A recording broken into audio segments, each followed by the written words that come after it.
Warning: the following video might contain some moments that might not be suitable for younger viewers. Viewer discretion is advised. Don't go hard on me, as I know the story about the three students disappearing in the woods and reuniting is fake and made up by the directors. That's why this topic is not about the story as we all know it, but the background story, which makes a lot more sense. I gathered some information from all over the web concerning the legend. Some may find it long, but I think it's worth reading, since it digs deeper into the story. I'm not saying the story is true, but I thought it was interesting enough to share with you. In the winter of 1785, Allie K. Ward was banished from the town of Blair after several local children accused her of performing witchcraft. She was presumed dead from exposure, but the next year, all her accusers vanished. The residents of Blair feared she cursed the area and abandoned the town, vowing never to utter the name Allie Kedward again. In 1825, a year after the town was rediscovered and founded as Burtkissville, the villagers held the first annual wheat harvest picnic. During the picnic, 10-year-old Ellen Trickle wandered off towards Tappy East Creek and drowned. 11-eyed witnesses claimed to have seen a ghostly white hand reach up and pull her into the shallow water. Her body was never found, and for 14 days afterwards, the creek became contaminated with oily bundles of sticks, rendering the water useless. Townspeople noted the possible supernatural characteristics of the Trickle disappearance and were quick to blame the death on the Blair Witch. In 1886, 8-year-old Robin Weaver allegedly followed a woman whose feet didn't touch the ground in a house in the woods. She took Robin into the house, where the woman locked her in the basement, and said she returned later. Distressed, Robin escaped through the small window. A search party was dispatched, but while Robin later returned, the search party didn't. A second search party found the group disemboweled at Coffin Rock. When they returned to the site of help, the bodies had vanished without a trace. In late 1940, a hermit named Rustin Parr began abducting children from Burtkissville. He kidnapped 8 children in total and brutally murdered 7 of them, letting Kyle Brody go. Parr confessed to the crimes in May 1941, claimed he was doing what the old lady's ghost had told him. Parr was convicted and hanged later that year. It is not Rustin Parr who makes this story interesting, but Kyle Brody, the boy he released. Chris Carrasco, who examined the life of Rustin Parr, thinks Kyle's involvement in the murders of the 7 children is bigger than everybody thinks. Rustin Parr lived on a mountain near Burtkissville as a hermit who had a good reputation among the townspeople. Parr was abused by his uncle when he was young, and his parents died when he was 9. He built a house in the woods of the Black Hills to have a quiet life and get away from it all. In the late 1930s, Parr noticed strange noises in the night and saw a woman in a black dress in the woods who would disappear when he would run after her. He began to hear the woman in his head, first at night and later also in waking hours. She ordered Parr to do strange things, like sleeping in the basement for a week, and later began telling him to kidnap and kill children. The story goes that one day, he walked into a store and told the people he was finished, after which people went to his house and found the bodies of the 7 children and Carl Brody on the first porch, alive and well. Here's a statement Carl Brody made in court. The People vs. Rustin Parr courtroom transcript. Carl Brody testimony. Q. Now where was that? In the room. What part of the room? A. By the front door. Q. Just inside the front door? A. Ascending. Inside the room, by the front door. Q. Alright, Kyle. What happened then? A. He told me to stand in the corner and face the wall.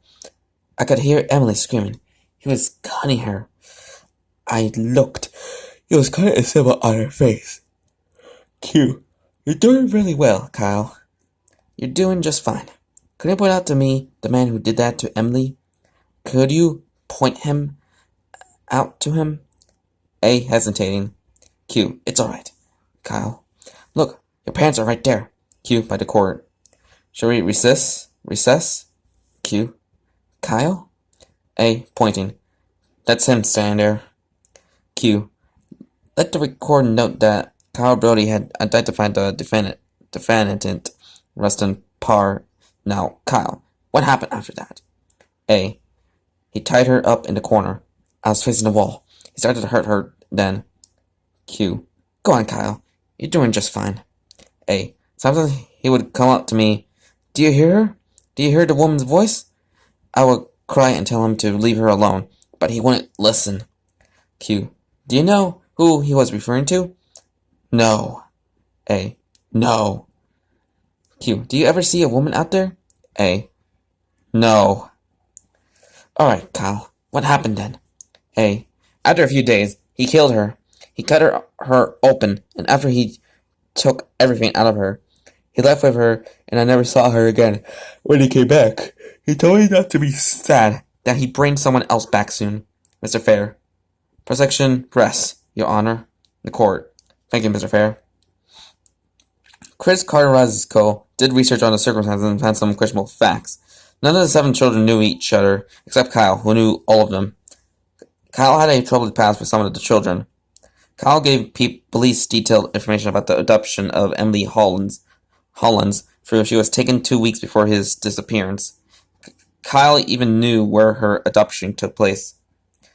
Kyle also was a problem child. He had an abusive father, and he liked to fight and torture animals, the first sign of a bigger problem. Kyle spent most of his later life in jails or institutions. Chris Carrasco came across a rare film called White Enamel, a documentary about the conditions in several mental institutions, including the one where Kyle lived.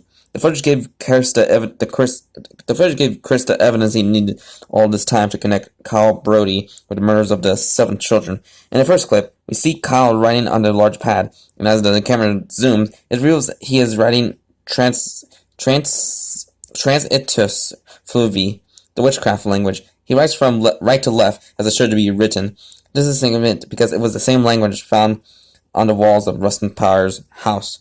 This led Chris to the conclusion that the writings were made by Kyle. It could not have been by Rustin, so he could not read or write English. Kyle, on the other hand, was extremely intelligent and had a high IQ. The second clip shows Kyle in his cell, screaming, "Never give in!" It is documented that the guards watching over Parr heard him scream that same sentence all night long, the night before he was executed. For no one knows what it means.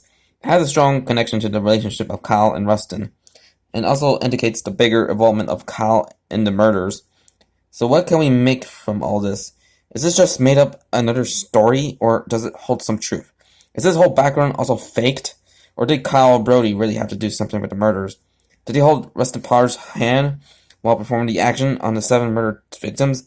Did he abuse Parr's mental condition to make him plead guilty? Did Kyle testify against Parr while he was the actual mastermind?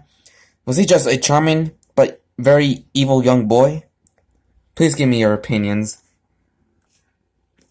So, that was the Blair Witch backstory, a creepypasta based around the Blair Witch Project.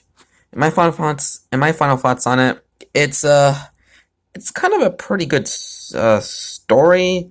And for this felt it felt more like a crime story than a horror creepypasta story.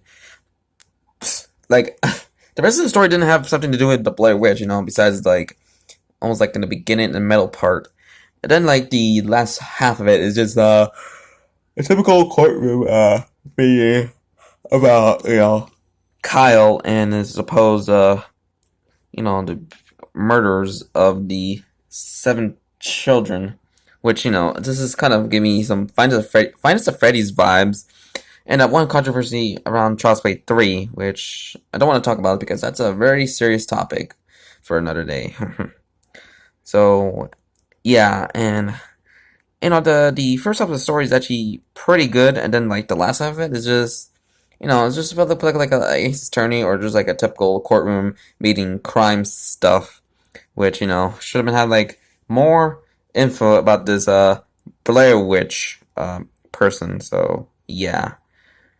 Anything else? Don't have anything else to say, but this is kind of a good creepypasta, even for the last half of it. It could have been better, if it had like some Blair Witch mentioning in it. So yeah. So anywho, guys, I hope you enjoyed this creepypasta reading video, and happy early Halloween. Even though Halloween won't occur until like 6 days from now. So like and comment this video, and subscribe for more content. So this is Mr. Freddy here, and I hope you have a very good spooky day. So bye.